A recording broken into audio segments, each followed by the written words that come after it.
Capítulo 9. Manteca Saca. El bufón llegó a Torre del Alce al 17º año del reinado de Artimañas. Este es uno de los pocos detalles que se conocen acerca de él. Cuentan que fue un regalo de los comercios de Mítonar, aunque el origen del bufón continúa siendo un misterio.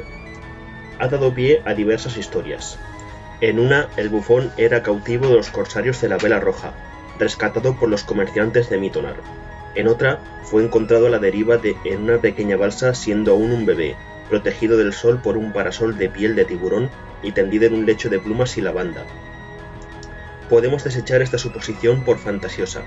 Desconocemos realmente cómo era la vida del bufón antes de su llegada a la corte del rey Artimañas. Es casi seguro que pertenece a la raza humana, aunque no lo es tanto el que sus padres fueran humanos. Las historias que dicen que nació engendrado por la otra gente son falsas, casi con toda certeza, puesto que los dedos de sus manos y pies están libres de membranas y nunca han mostrado el menor temor a los gatos. Las inusitadas características físicas del bufón, su falta de coloración, por ejemplo, parecen más bien rasgos propios de su progenitura más que una aberración individual, aunque bien pudiera equivocarme a este respecto. Por lo que concierne al bufón, lo que desconocemos adquiere casi más importancia que lo que sabemos. Muchos han especulado sobre la edad que tenía cuando llegó a Torre del Alce. Por mi experiencia personal, puedo asegurar que el bufón aparentaba ser mucho más joven, y en todos los sentidos más jovial que en la actualidad. Aunque dado que muestra escasos indicios de envejecimiento, quizá no fuese tan joven como aparentaba inicialmente y se encontrara al final de una prolongada niñez. El sexo del bufón ha sido objeto de debate. Cuando, siendo más joven y directo que en la actualidad, lo interrogué al particular, me contestó que eso era algo que solo a él concernía, así que desistí. A propósito de su presencia y la irritantemente vaga forma que adopta, no existe una unanimidad sobre si se trata de la manifestación de un talento racial o individual. Hay quienes creen que lo sabe todo con antelación, que sabrá incluso si alguien, donde sea, habla con él. Otros argumentan que no es más que su desaforada afición a decir «te lo advertí», y que manipula sus observaciones más confusas para darles un tinte profético. Puede que así haya sido en ocasiones, pero, en muchos casos de los que pueden dar fe numerosos testigos, ha predicho, si bien vagamente, sucesos que terminaron por acontecer. El hambre me despertó poco después de medianoche. Me quedé tumbado, escuchando los gruñidos de mi estómago. Cerré los ojos, pero sentía tal apetito que me provocaba mareos. Me levanté y tanteé hasta la mesa donde estaba antes la bandeja de pastas de veraz, pero los sirvientes ya se la habían llevado. Debatí conmigo mismo, pero el estómago se impuso a la razón. Tras abrir la puerta de la cámara, salí al pasillo tenuemente iluminado. Los dos hombres que había apostado veraz allí me observaron con expresión inquisitiva. «¡Hambre!», les dije. «¿Os habéis fijado en dónde estaban las cocinas?» No he conocido nunca a un soldado que no supiera llegar hasta las cocinas. Les di las gracias y prometí llevarles algo de lo que encontrara. Me adentré en el sombrío corredor. Mientras bajaba las escaleras me asaltó la extraña impresión de pisar sobre madera en vez de sobre piedra. Caminé como me había enseñado Chade, apoyando los pies sin hacer ruido, ateniéndome a las zonas en sombra de los pasadizos, andando por los laterales donde era menos probable que crujieran las tablas, y todo aquello me pareció de lo más natural. El resto de la torre parecía dormir plácidamente. Los pocos guardias que me crucé estaban adormilados, ninguno me puso trabas. En aquel momento lo atribuía a mi sigilo. Ahora me pregunto si pensarían que un muchacho flacucho y despeinado no podía suponer alguna amenaza digna de consideración. Encontré las cocinas sin problemas. Era una enorme sala abierta, revestida de losas y piedras para prevenir la propagación de cualquier posible incendio. Había 3 grandes hogueras, fogatas bien abastecidas para toda la noche. Pese a lo intempestivo de la hora, el sitio estaba bien iluminado. La cocina de una torre nunca duerme del todo. Vi las sartenes tapadas y olí el pan que se cocía. Había una gran olla de caldo que se mantenía templada al filo de una de las chimeneas. Cuando entreabrí la tapa, intuí que nadie echaría de menos un par de tazones. Rebusqué a mi alrededor y me serví. Unas hogazas envueltas y dejadas encima de un estante me proveyeron de restos de corteza, y en otra esquina había una tarrina de mantequilla puesta a enfriar dentro de un barreño grande de agua. Nada lujoso. Por fin, fuera de lujos, solo alimentos sencillos por los que llevaba suspirando todo el día. Acometía mi segundo tazón de sopa cuando oí el suave roce de unos pasos. Levanté la cabeza y ensayé la más encantadora de mis sonrisas, con la esperanza de que esta cocinera compartiera la bondad de corazón de la de Torre del Alce. Pero era una criada, con una manta echada sobre los hombros, y su camisón y un bebé en brazos. Estaba llorando. Aparté la mirada, incómodo. Apenas me dedicó un vistazo soslayado, de todos modos. Dejó encima de la mesa el bulto que era su pequeño, cogió un tazón y lo llenó de agua fresca sin dejar de musitar todo el rato. Se inclinó sobre su bebé. «Toma, tesoro, corderito, toma, mi vida, mira qué bueno, toma un poquito. ¡Ay, pequeñín! ¿Es que ni siquiera puedes sacar la lengua? Pues abre la boca. Venga, abre la boquita». Me resultaba imposible no mirar. Sostenía el tazón con torpeza e intentaba acercar los labios del bebé. Con la otra mano quería abrirle la boca al pequeño, con más fuerza de la que yo había visto jamás en una madre que atendiera a su hijo. Volcó el cuenco y se derramó el agua. Oí un gorgorito estrangulado y luego un jadeo sofocado.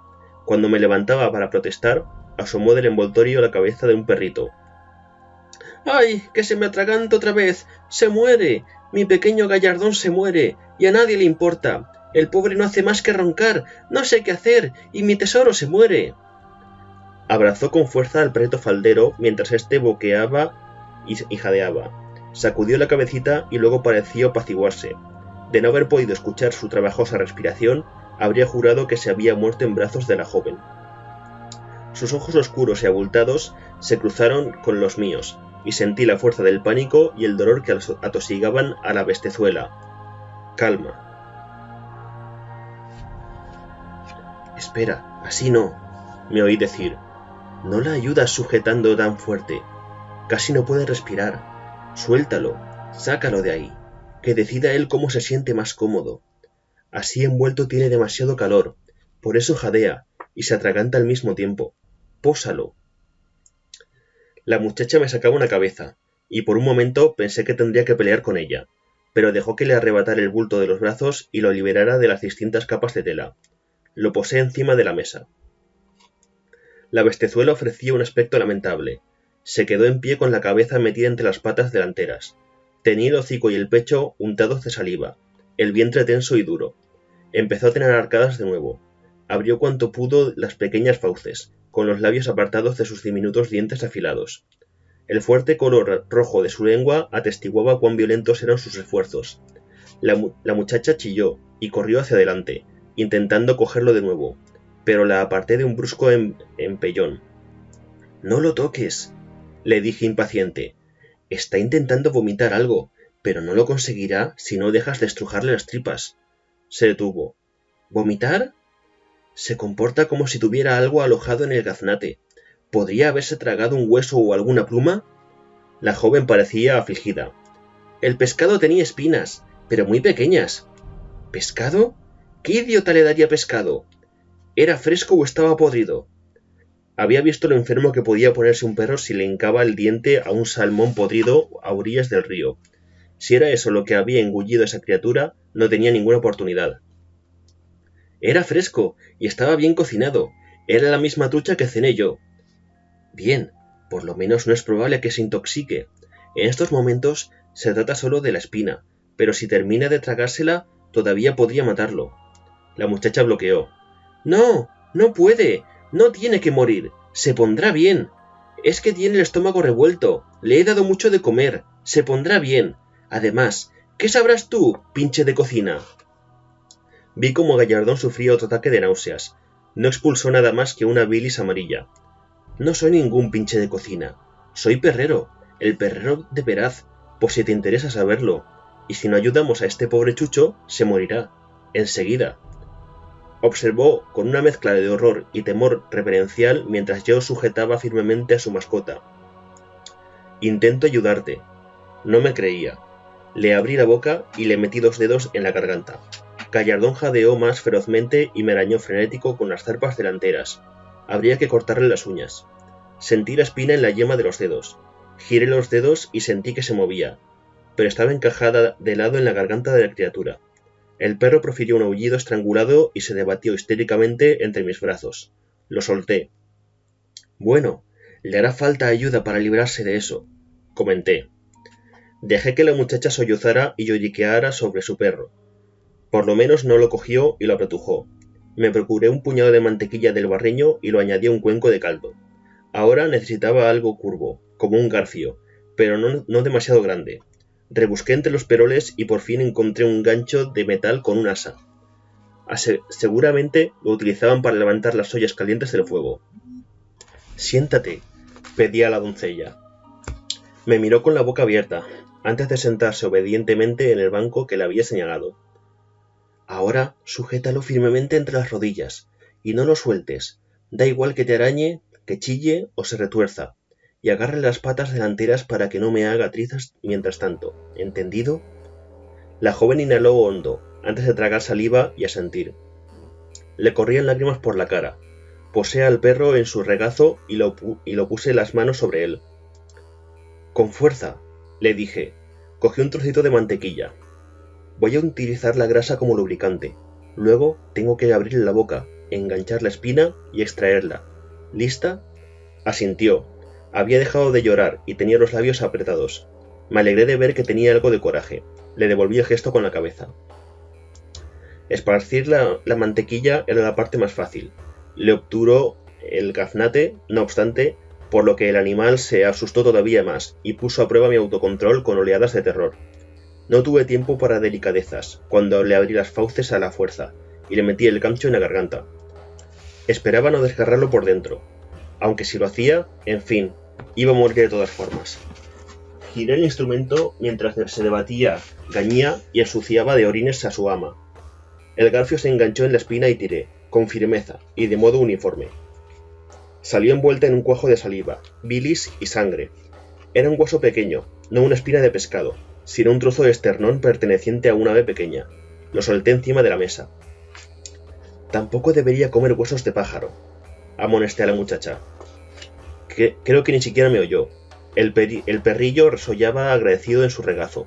Cogí el plato de agua y se lo ofrecí al animal. Lo olisqueó, lamió un poco y se hizo un ovillo, agotado. La joven lo apuró y lo arrulló entre sus brazos, con la cabeza pegada a la de él. Quiero pedirte una cosa. Lo que sea. La muchacha hablaba con la boca pegada al pelaje de su mascota. Pídeme lo que quieras y será tuyo. Para empezar, deja de compartir la comida con él. Dale solo carne roja y cereales cocidos durante una temporada. Para un perro de ese tamaño, basta con la que te quepa en la mano. Y no lo lleves encima a todas partes. Que corra, para que desarrolles los músculos y se le limen las uñas. Y báñalo. Le apesta el pelo y el aliento de tanto comer exquisiteses. De lo contrario, no vivirá más que otro par de años. Alzó la cabeza, compungida. Se llevó la mano a la boca. Aquel gesto, tan semejante al manoseo de sus joyas durante la cena, me hizo comprender de repente a quién estaba reprobando. Lady Gracia. Y había hecho que su perro le manchara el camisón de meados. La expresión de mi rostro debió de delatarme. Sonrió encantada y abrazó a su perrito con fuerza. «Haré lo que me dices, perrero. Pero, ¿y tú? ¿No quieres ninguna recompensa?» Pensaba que le pediría dinero o un anillo, o incluso un puesto de trabajo dentro de su casa. En vez de eso, con tanta firmeza como supe reunir, la miré y dije: «Por favor, Lady Gracia, os ruego que pidáis a vuestro señor que guarnezca la torre de la isla de la Guardia con sus mejores hombres, para de ese modo poner fin a los enfrentamientos entre los ducados de Garrón y Torote». «¿Cómo?». Aquella simple pregunta me dijo cuánto necesitaba saber sobre ella. No había cogido su acento e inflexión siendo Lady Gracia. «Pedid a vuestro señor que defienda sus torres, por favor». «¿Qué le importan estos asuntos a un perrero?». Su pregunta fue demasiado directa. Dondequiera que la hubiese encontrado Kelbar, no descendía de alto linaje, ni había conocido riquezas antes de ahora.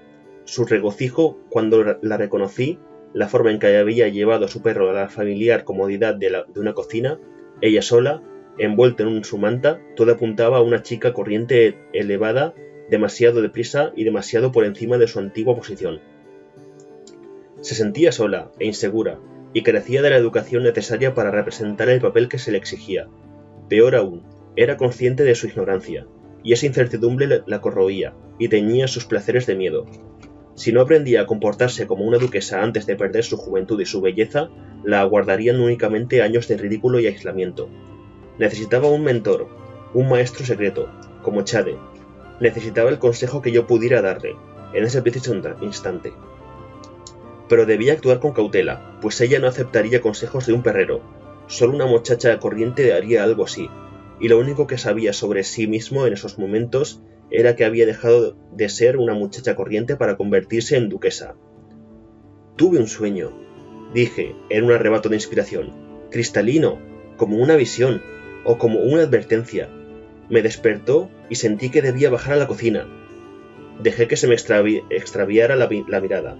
Abrió mucho los ojos. La tenía. Soñé con una mujer que pronunciaba sabias palabras y convertía a 3 hombres fuertes en una sólida muralla infranqueable para los corsarios de la Vela Roja. Ella estaba frente a ellos, con joyas en las manos, y les dijo: «Dejad que los faros brillen más que las gemas de estos anillos, que los atentos soldados que las guarnecen rodeen nuestra costa igual que rodean mi cuello estas perlas, que las torres recuperen su fuerza para repeler a quienes amenazan a nuestro pueblo, pues es mi ilusión caminar sencillamente a la vista de reyes y comunes, y permitir que las defensas que protegen a nuestras gentes se conviertan en las joyas de nuestra tierra». Y el rey y sus duques se quedaron asombrados por la sabiduría que encerraba su corazón y su nobleza, pero su pueblo era el que más amor le profesaba, pues sabía que los amaba más que el oro o la plata. Era burdo, mucho menos agudo de lo que me había propuesto, pero disparó su imaginación. Pude ver cómo se imaginaba a sí misma erguida y noble ante el rey, a la espera, sorprendiéndolo con su sacrificio.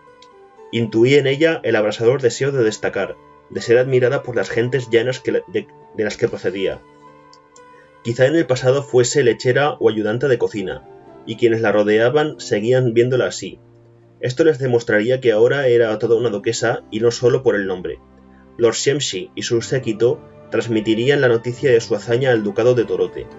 Los juglares celebrarían sus palabras con canciones, y por fin su esposo se llevaría una sorpresa con ella, que la viera como alguien que se preocupa por la tierra y la gente, y no solo como una cosita bonita prendada de su título. Casi podía ver cómo desfilaban aquellos pensamientos por su cabeza. Su mirada se había extraviado y lucía una sonrisa embobada. «Buenas noches, perrero», dijo en voz alta, y salió de la cocina, abrazada a su perro. Vestía su manta en torno a los hombros como si se tratara de una capa de armiño. Al día siguiente representaría su papel a la perfección. Sonreí de repente, preguntándome si habría cumplido mi misión sin necesidad de recurrir al veneno. No es que se hubiera investigado realmente si Kelvar era culpable de traición, pero tenía la impresión de que había cortado el problema de raíz. Apostaría a que las torres de vigilancia estarían bien guarnecidas antes de que acabara la semana.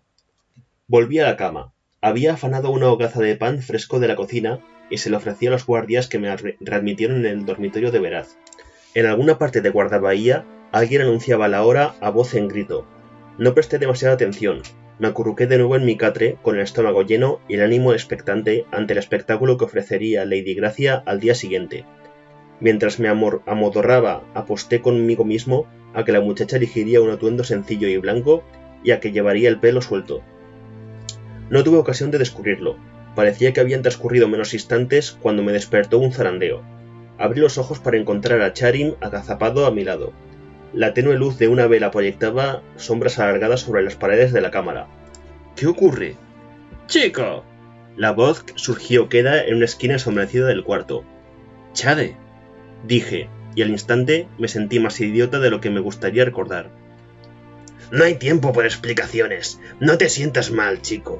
Lady Tomillo ha engañado a muchas personas en el pasado, y seguirá haciéndolo. Eso espero al menos. Ahora, confía en mí y no hagas preguntas. Limítate a seguir mis instrucciones. Para empezar, busca a la posadera. Dile que Lady Tomillo ha sufrido uno de sus ataques y que debe guardar reposo durante algunos días. Dile que nadie debe molestarla bajo ningún pretexto. Su tataranieta vendrá a ocuparse de ella». «¿Quién?» «Ya está todo dispuesto, y su tataranieta será quien le traiga la comida y cualquier otra cosa que precise. Insiste en que Lady Tomillo necesita dinero y estar sola. Ahora ve y hazlo. Y eso hice, tan sobresaltado que resulté sumamente convincente. La posadera me prometió que no permitiría que nadie golpeara siquiera una puerta con los nudillos, pues no estaba dispuesta a permitir que Lady Tomillo perdiera la buena opinión que tenía de su hostal y sus servicios. Eso me hizo suponer que Lady Tomillo no era tacaña a la hora de sufragar su estancia en aquel establecimiento. Volví a entrar en el cuarto sin hacer ruido, y cerré la puerta despacio a mi paso. Chade corrió el cerrojo y encendió otra vela con la llama del consumido tocón de cera. Extendió un pequeño mapa encima de la mesa. Vi que llevaba puestas ropas de viaje, capa, botas, jubón y pantalones, todo de color negro. Parecía un hombre distinto, de repente, vivaz y lleno de energía. Me preguntó si el anciano cubierto por la túnica raída no sería también una pose. Me miró de soslayo, y por un instante habría jurado que era veraz el soldado que tenía delante. No me concedió tiempo para divagaciones. Habrá que dejar la situación aquí en manos de Veraz y Kelvar. Tú y yo tendremos otros asuntos que atender. Esta noche he recibido un mensaje. Los corsarios de la Vela Roja han atacado aquí, en Forja, tan cerca de Torre del Alce que convierte la agresión en algo más que un insulto. Es una verdadera amenaza, y todo mientras Veraz se encontraba en Bahía Pulcritud. No me digas que no sabían que él estaba aquí, lejos de Torre del Alce. Pero eso no es todo. Han tomado rehenes, se los han llevado a sus barcos, y han enviado un mensaje a Torre del Alce, el rey Artimañas en persona. Exigen oro, montones de oro, o devolverán los rehenes a la aldea. ¿Querrás decir que matarán a los rehenes si no les damos el oro? ¡No! Chade zangoloteó la cabeza furioso, como un oso acosado por las abejas. ¡No! El mensaje no dejaba lugar a dudas. Si les damos el oro, matarán a los rehenes. De lo contrario, los liberarán. El mensajero procedía de Forja, un hombre cuya esposa e hijo habían sido secuestrados. Insistía en que esa era la amenaza. No veo dónde está el problema, resoplé. A primera vista, yo tampoco, pero el hombre encargado de entregar el mensaje a Artimañas seguía temblando, pese al largo viaje. No lograba explicarlo, ni siquiera decir si pensaba que debería pagarse el oro o no. Lo único que hacía era repetir, una y otra vez, cómo sonreía el capitán mientras anunciaba su ultimátum y cómo se carcajearon los demás saqueadores al escuchar sus palabras. Así que iremos a investigar, tú y yo, ahora, antes de que el rey anuncie ninguna respuesta oficial, antes incluso de que se entere Veraz.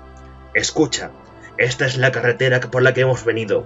¿Ves cómo sigue la curva de la costa? Y este es el sendero que vamos a tomar, más directo, aunque mucho más abrupto y pantanoso en algunos lugares, por eso no nos transitan las carreteras. Pero es más rápido para los jinetes. Aquí, un pequeño bote nos aguarda. Cruzar la bahía nos ahorrará muchos kilómetros y tiempo de viaje. Fondearemos aquí y luego subiremos a Forja. Estudié el mapa. Forja estaba al norte, de Torre del Alce. Me pregunté cuánto había tardado el mensajero en llegar a nosotros, y si para cuando llegáramos allí la amenaza de los corsarios de la Vela Roja se habría llevado ya a cabo. Pero de nada servía malgastar el tiempo con especulaciones. ¿Y tu caballo? Ya está listo. Se ocupa del mismo que trajo este mensaje. Hay un bayo en la calle, con 3 calcetines blancos. Ese es el mío. El mensajero se encargará también de proporcionarnos una tataranieta para Lady Tomillo, y la barca ya está dispuesta. En marcha. Una cosa, dije, e hice caso omiso de su ceño fruncido ante la demora. Tengo que preguntártelo, Chade.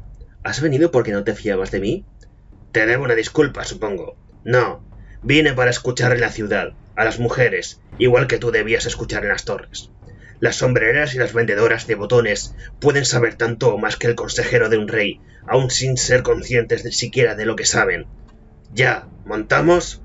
Montamos. Salimos por la entrada de servicio y el bayo estaba amarrado justo a la puerta.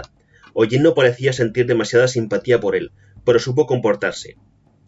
La impaciencia de Chade era palpable, pero mantuvo los caballos al paso hasta que hubimos dejado atrás las calles empedradas de Bahía Pulcritud. Cuando las luces de los hogares hubieron quedado a nuestra espalda, pusimos nuestras monturas al trote.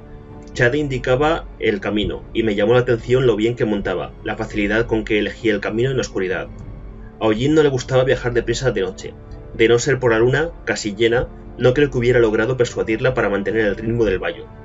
Nunca olvidaré aquella galopada nocturna, no porque fuese una carrera precipitada al rescate, sino porque no lo era. Chade nos conducía a los caballos y a mí como si fuéramos fichas sobre el tablero. No jugaba deprisa, sino para ganar. Por eso hubo momentos en que permitimos que los animales caminaran para que recuperaran el aliento, y lugares en que desmontamos y los guiamos a salvo por trechos traicioneros. Cuando el alba agrisaba el cielo, hicimos un alto para dar cuenta a las provisiones que guardaba Chade en sus alforjas. Nos encontrábamos en lo alto de una colina, tan poblada de árboles que el cielo apenas se atisbaba entre las copas. Podía oír el océano y olerlo, pero no conseguía ver ni rastro de él. Nuestro sendero se había convertido en una troncha sinuosa, poco más que un camino de ciervos que atravesaba aquellos bosques. Ahora que nos habíamos detenido, pude oír y oler la vida que nos rodeaba. Los pájaros piaban, y capté el deambular de pequeñas criaturas entre los arbustos y en las ramas sobre nuestras cabezas. Chade se había desplazado para luego sentarse en un mullido cojín de musgo, con la espalda apoyada en un árbol. Bebió con avidez de un odre de agua y luego más contenidamente de un frasco de brandy. Parecía cansado, y la luz diurna ponía de relieve su edad con mayor inclemencia que la de las velas. Me pregunté si llegaría al final del viaje o si desfallecería antes. «Me recuperaré», dijo cuando me descubrió observándolo. «Me he enfrentado a tareas más arduas que esta, y con menos tiempo para dormir. Además, dispondremos de unas 5 o 6 horas para descansar en la barca, si el paso está en calma. Así que no hay necesidad de añorar la cama. En marcha, muchacho». Unas 2 horas más tarde se bifurcó nuestro camino, y de nuevo tomamos la opción más oscura.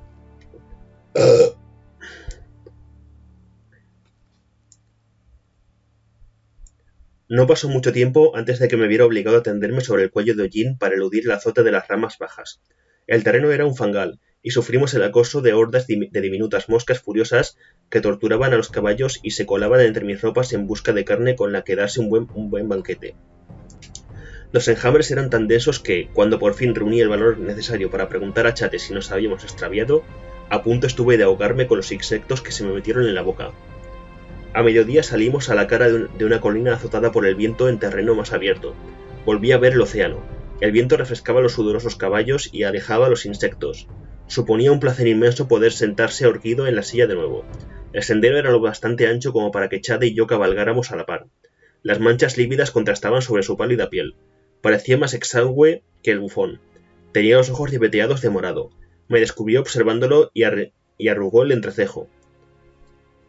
«Da parte, en vez de quedarte ahí mirándome como un bobo», me ordenó secamente, y eso hice. Costaba vigilar el camino y su rostro al mismo tiempo, pero, la segunda vez que bufó, lo miré de soslayo para descubrir una expresión irónica en su rostro. Concluí mi informe, y meneó la cabeza. «¡Qué suerte! La misma que tenía tu padre. Tus dotes para la diplomacia doméstica podrían servir para dar un vuelco a la situación, si esta no se complica. Los rumores que he podido escuchar así lo confirman. Bien, Kelvar era un buen duque antes de esto, y parece que todo lo ocurrido se debía simplemente a la embriaguez que le producía su joven esposa». Suspiró de repente. «Aún así, es una contradicción.